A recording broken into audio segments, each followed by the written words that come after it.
There is a literacy crisis in America, especially among children of color, African American, Hispanic American, and Native American. There are reasons why this crisis exists, but there are also resolutions. I am so pleased that you joined me on this webinar. I am Dr. Shelley McIntosh. My educational and professional experiences span 35 years, serving in capacities of a faith-based national youth director, elementary school teacher, professor of teacher education, elementary school principal, English language arts instructional coach, direct instruction trainer, and author. My expertise is curriculum and instruction, of which I hold a master and doctorate degree. This is where I'm from. Where I'm from. My DNA says I'm from the Congo, Ghana, Togo, Senegal, and Nigeria, from ancestors I can only imagine through my mind's depictions. I'm from the institution of slavery and freed grandparents. I'm from the Reverend Rufus James Miller and Rutha Lee Craig, parents of the Black migration from South to North in America. They traveled all the way with a baby girl, the twin that survived, and made the city of Detroit their new home, where they welcomed their third daughter, first to be born up north, Shelley Elaine. I'm from being educated in Detroit schools, ranked 10th in class. I'm from the swinging melodies of Motown, flowing, penetrating our east side neighborhood. Life was so good. I'm from civil rights, rebellions, and social justice Afro. Community was the theory and practice. Serve without pay. Mama, you mean I can't get minimum wage? I babysat all day. I'm from service and leadership, nationally directing youth programs, leading adults and children's groups, supervising student teachers, ministering, christening, and marriages. I'm from higher education, teaching undergrad and grad courses, serving on numerous committees and writing scholarly papers. I'm from being an urban school principal with an unrelenting passion that everything is done for the benefit of the child. I'm from education chose me. I always place myself in context because it expands self-knowledge and perspectives of the past and current realities. The literacy crisis. The National Assessment of Educational Programs, the acronym is NAEP, is a nationally representative assessment of what our nation's students know and can do. It is the nation's report card. Testing is done every 2 years for 4th and 8th grades and every 4 years for 12th grade. The highest possible score is 500. These are cut scores. A cut score is the score at which a student passes or fails. It separates passing students from failing students. If a 4th grade student scores 208, which is the NAEP basic level, the students should be able to locate relevant information, make simple inferences, and use their understanding of the text to identify details that support a given interpretation or conclusion. Students should be able to interpret the meaning of a word as it is used in the text. If a 4th grade student scores 238, which is the NAEP proficient level, that student should be able to integrate and interpret text and apply their understanding of the text to draw conclusions and make evaluations. If a 4th grade student scores 268, the NAEP, that's the advanced level. The student should be able to make complex inferences and construct and support their inferential understanding of the text, Students should be able to apply their understanding of a text to make and support a judgment. I know that's a lot. In layman's terms, the student should be able to not only read the words, but interpret, analyze, and evaluate the text of a story, an article, or a book. The NAEP scores for 2019 are disaggregated by race/ethnicity. The scores and percentage proficient are listed. For whites, the reading score is 230, 45% are proficient. For Black, 204, 18% are proficient. For Hispanic, 209, 23% are proficient. For Asian Pacific Islanders, 237, 55% proficient. For Asian, 239, 57% proficient. For Native Hawaiian, 212, 25% proficient. American Indian/Alaska Native, 204, 19% proficient. Two or more races, 226, 40% proficient. Nationally, American Indian, Alaska Native, and African Americans score below the basic level. I am a native Detroiter and Michigander, so reading data of my hometown and state are very important to me. According to the 2019 NAEP, the state of Michigan scores are white, 37% proficient, Black, 15% proficient, Hispanic, 18% proficient, Asian, 44%, two or more races, 35%. Locally, African American and Hispanic Americans score below the basic level. An important point is that the NAEP assumes that students should be able to decode words. It doesn't assess reading foundational skills, but it assumes students should be proficient in decoding words. Why and how does this literacy crisis exist? I have identified some major reasons for the literacy crisis: anti-literacy laws, failure to acknowledge standard English learners, failure of effective reading instruction using the whole language approach. Anti-literacy laws. As a principal, I ask myself, how did I learn to read? While over 80% of African American students and other students of color are not proficient in reading. This led me on a quest to research literacy history in America. For approximately 100 years, it was a crime to teach African Americans to read. These were anti-literacy laws, a natural extension of the slave code system, preventing the enslaved population from being taught how to read and write. The purpose of such laws was to reinforce the notion that Africans were inferior to whites. In the antebellum South, literacy was a sign of intellectual development and potentially social mobility. In fact, many white Southerners were illiterate, so it was imperative to prevent the blacks from learning to read in order to maintain the myth of white supremacy and the myth of black inferiority. However, another major concern was that if blacks were literate, they could forge documents of freedom, which they did. Between 1740 and 1834, the states of Alabama, Georgia, Louisiana, Mississippi, North and South Carolina, Virginia, and Missouri all passed laws to prohibit teaching African Americans to read, which were punishable by jail time, lashings, and fines.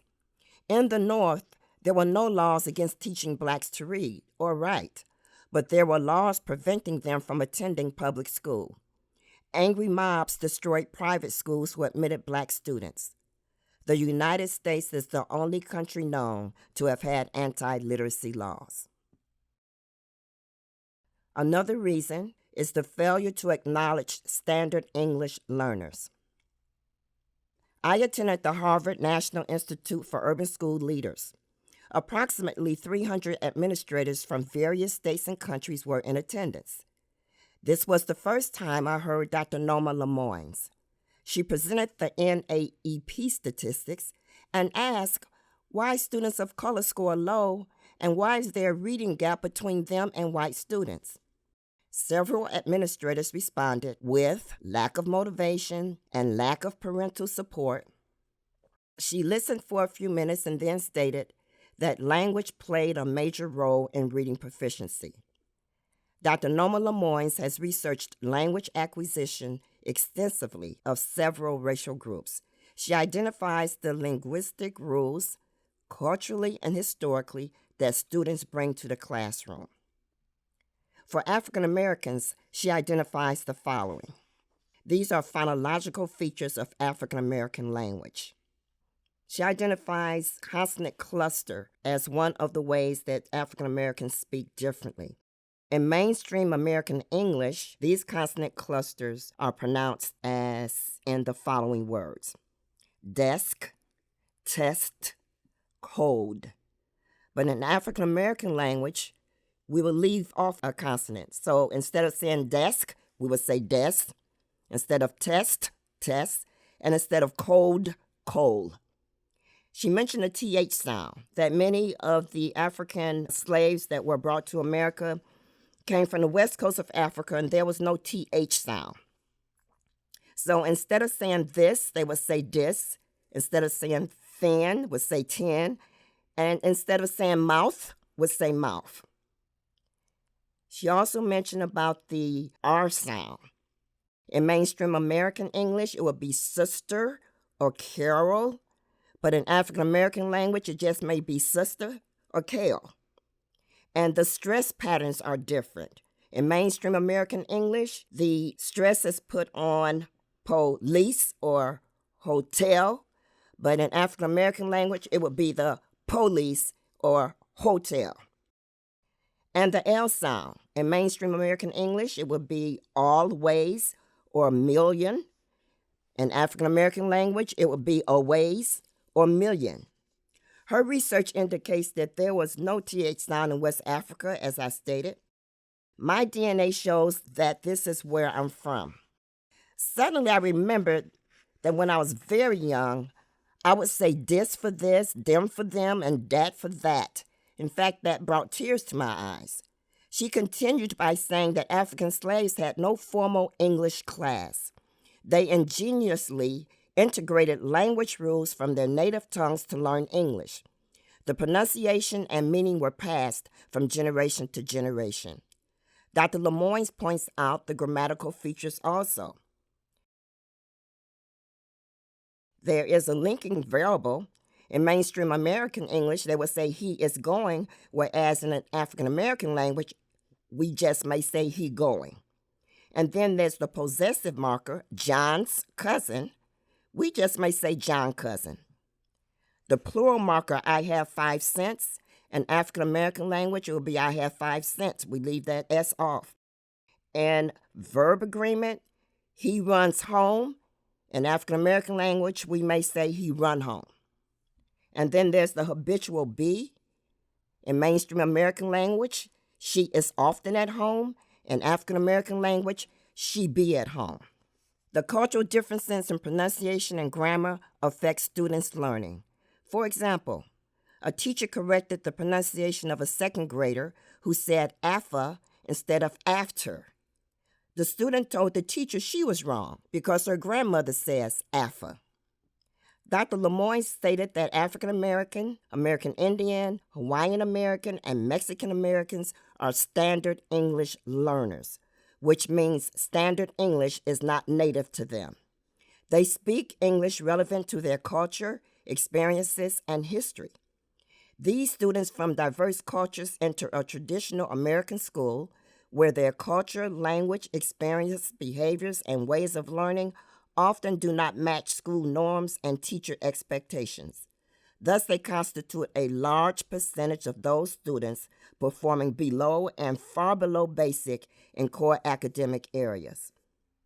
If standard English learners are to succeed in American schools, they must be taught to translate their language to standard English. I have seen a fourth grader translate a sentence she wrote from her cultural language to standard English. She originally wrote, "We be going to the store." Her teacher kindly pointed out that the sentence reflected her proud culture and asked her to translate it. She then wrote, we are going to the store. Standard English learners must acquire mastery of Standard English and the literacies of school because schools serve as gatekeepers to educational and career opportunities. How best to facilitate the learning or this learning has proven elusive for most public educational institutions. Another reason for the literacy crisis is the failure of effective reading instruction. In the 1930s, a number of professors of education advocated the whole language or whole word method to teach reading. This was based on the flawed premise that children learn to read naturally, and some say as a part of a larger conspiracy to dumb down Americans so that they could be led to give up their individualistic freedoms and adopt a socialist form of government. In fact, during that time, Dr. Guy Bond stated, "It is detrimental indeed to have the children spell or sound out their words at this stage." Dr. Donald Durrell stated, "Current practice in the teaching of reading does not require knowledge of letters." And then Professor Walter Dearborn stated, "Little is gained by teaching the child his sounds and letters as a first step to reading. More rapid results are generally obtained by the direct method of simply showing the word to the child and telling him what it is." In 1955, Rudolph Flesch wrote Why Johnny Can't Read and What You Can Do About It. He explicitly stated that whole language instruction failed to teach students to read. He advocated for phonics instruction and was met with vehement opposition from education professors. The New Illiterates and How to Keep Your Child from Becoming One, published in 1973 and written by Samuel Blumenfeld, reinforces the position of Flesch, but also discovers that the look and say method was actually created for deaf students. In addition, he argues that children were diagnosed with several diseases if they could not read when taught by the whole language method. Finally, he exposes the collaboration between education professors and publishing companies for profit, both proponents of whole language, both responsible for the literacy crisis. Why Johnny Still Can't Read, a new look at the scandal of our schools, also written by Rudolph Flesch in 1980, discusses how the action of those in the educational and political arenas were in fact scandalous, favoring profit over effective phonics reading instruction. In the 1970s, the literacy gap began to widen between students of color and white students. It was during this time that the whole language approach proponents won. The state of California, one of the largest purchasers of textbooks, then followed by the state of Texas, the second largest purchaser of textbooks, adopted the whole language approach, which quickly spread through teacher education programs throughout America from the 1970s through the 1990s and until this day. Professors wrote college textbooks, publishers produced them, teacher education students learned the whole language approach to teach reading. They graduated and were certified, lacking the knowledge of how to successfully teach students to read.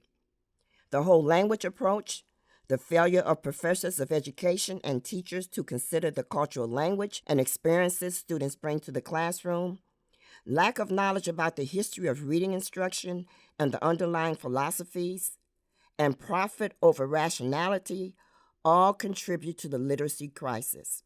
Children suffered. Many graduated from high school with low reading and writing skills. Nelson Mandela said, "There can be no keener revelation of a society's soul than the way in which it treats its children."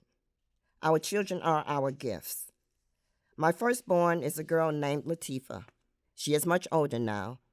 As an infant, she had a baby bed with a rail that could be lowered to make it easy to change her diaper or raised to keep her in the bed and protect her from falling out of it.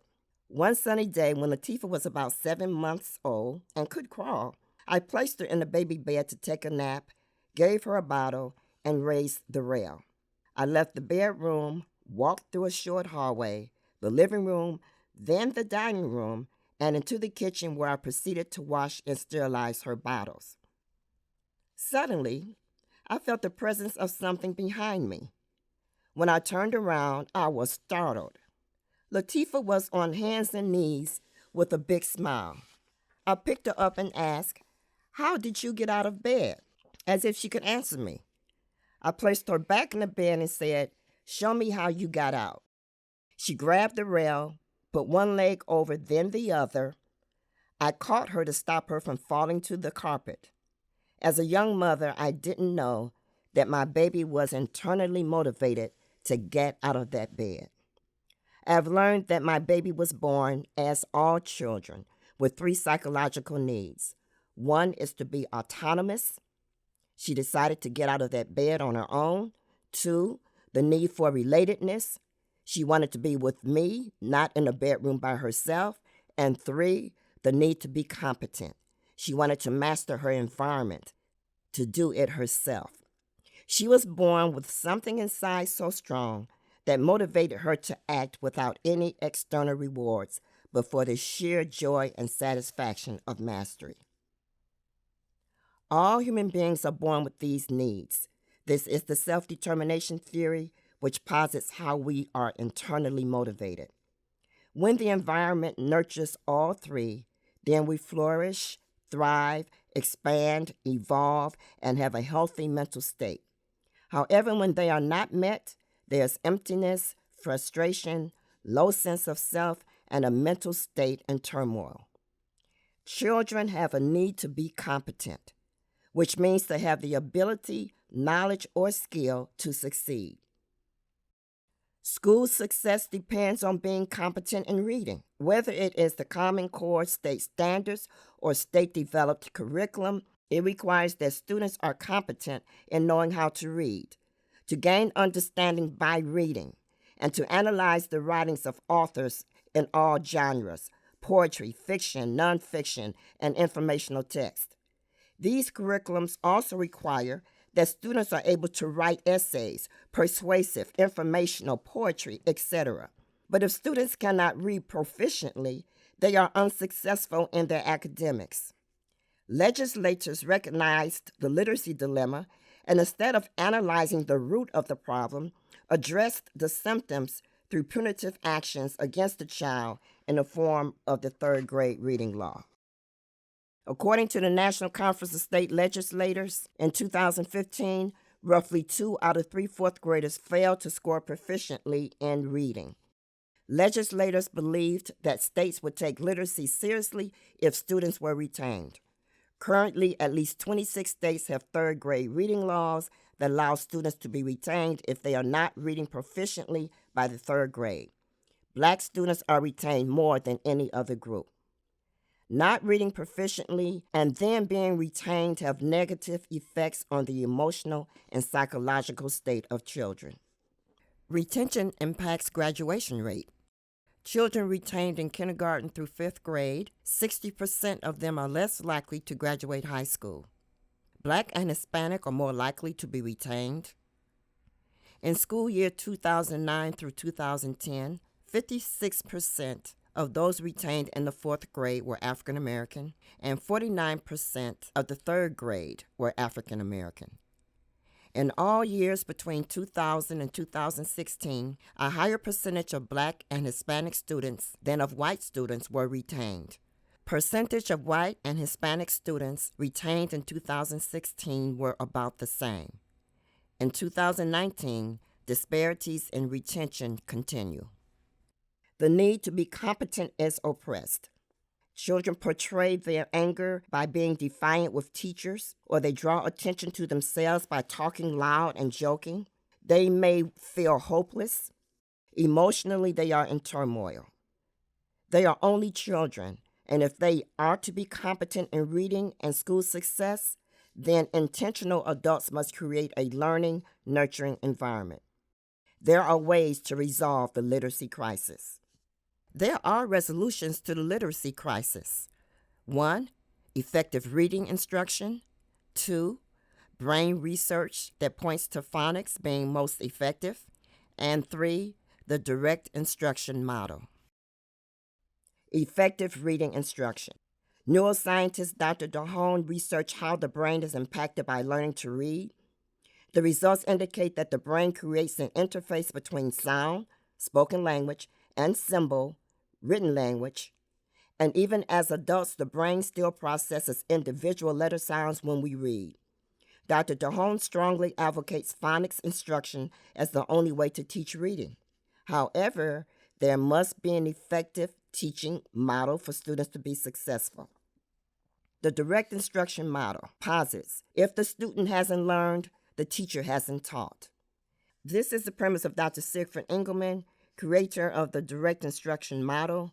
Direct instruction, both the D and the I are capitalized to distinguish it from the direct instruction that is a derivative of Dr. Engelmann's work. Dr. Engelmann discovered through a process of trial and error in the classroom that the intellectual crippling of children is caused overwhelmingly by faulty instruction, not by faulty children. A study reviewed the cases of 5,000 students who were evaluated by school psychologists to determine why they were doing poorly in class. All 5,000 evaluations attributed the students' problems to deficiencies in the child and the child's family. Not one linked the students' problems to faulty curricula, poor teaching practices, or bad school management. Engelmann's theory is that a child's mind is entirely logical in the way it learns, and that what or how much it learns depends on how logically it is taught. The learning process is the same for all learners. Learning failures are due to technical problems the teacher can readily correct, such as ambiguous communication, the learner's lack of necessary background knowledge, or inadequate practice to master what is presented. The key to avoiding these is to control the teacher's input. What humans learn is perfectly consistent with the input they receive. Engelmann's direct instruction boils down to 5 big ideas. Rule number 1, be clear. Specify the precise sequence of examples, tasks, and wording to teach subjects clearly. Rule number 2, be efficient. Teach more in less time by being aware of the mind's instinct to generalize by teaching a series of steps to solve problems. Rule number 3, teach to mastery. Teach so thoroughly that students never forget them. Rule number 4, celebrate success. Instruction designed to encourage self-confidence in both teachers and students. And rule number 5, beware intuition. Replace intuition about what works and whether we are teaching well with a much more reliable guide, scientific evidence from the classroom. Direct instruction is a scientifically based program. I used the programs to teach children to read before kindergarten, provided reading intervention for in-school and after-school programs, and tutored students, bringing them to grade level. I coached teachers using strategies and language from the direct instruction in their schools' reading programs, and was successful in moving kindergarten students to read on a first grade level and lower performing fourth grade students to make the most growth out of all other reading groups in the classroom. When a child can read, he can academically achieve and gain access to global information. Reading is a civil right. In my course of Action to Literacy, I intentionally utilized the direct instruction model, its wording and strategies to help teachers succeed in reading instruction. Course of Action to Literacy helps to integrate these in your reading program. Each of the 7 modules begins with real-life scenarios of reading challenges in the classroom for you to reflect upon, outcomes, informational content, tools, and action steps. Module 1 and Module 2 provide the theoretical foundation for the direct instruction model. Modules 3 through 7 provide practice, your demonstration, and feedback from a coach. Course of Action to Literacy modules contain How do students learn to read? That's Module 1, where you gain knowledge of how children learn to speak and learn the brain research about reading. Module 2, What is direct instruction? In that module, you'll examine the components of the direct instruction model. Module 3, Practice the sounds. You will learn how 26 letters represent at least 40 sounds in the English language. It also provides opportunity for you to practice the sounds. Module 4, Teaching Phonemic Awareness. You will learn the definition of phonemic awareness and how to teach it. Module 5, teaching letter sound correspondence. You will examine letter sound correspondence, wording, and strategies to teach it. Module 6, teaching blending and word reading. You will learn about how reading is taught. Without blending, students will not be able to read words. And finally, Module 7, immediate feedback and corrections. You will learn how to give immediate feedback and correction for student reading success. Our children can be competent in reading because of intentional adults who provide a learning and nurturing environment. The literacy crisis has resolutions. I've provided a link for you to register for Course of Action to Literacy. Remembering all children can read, all children shall read.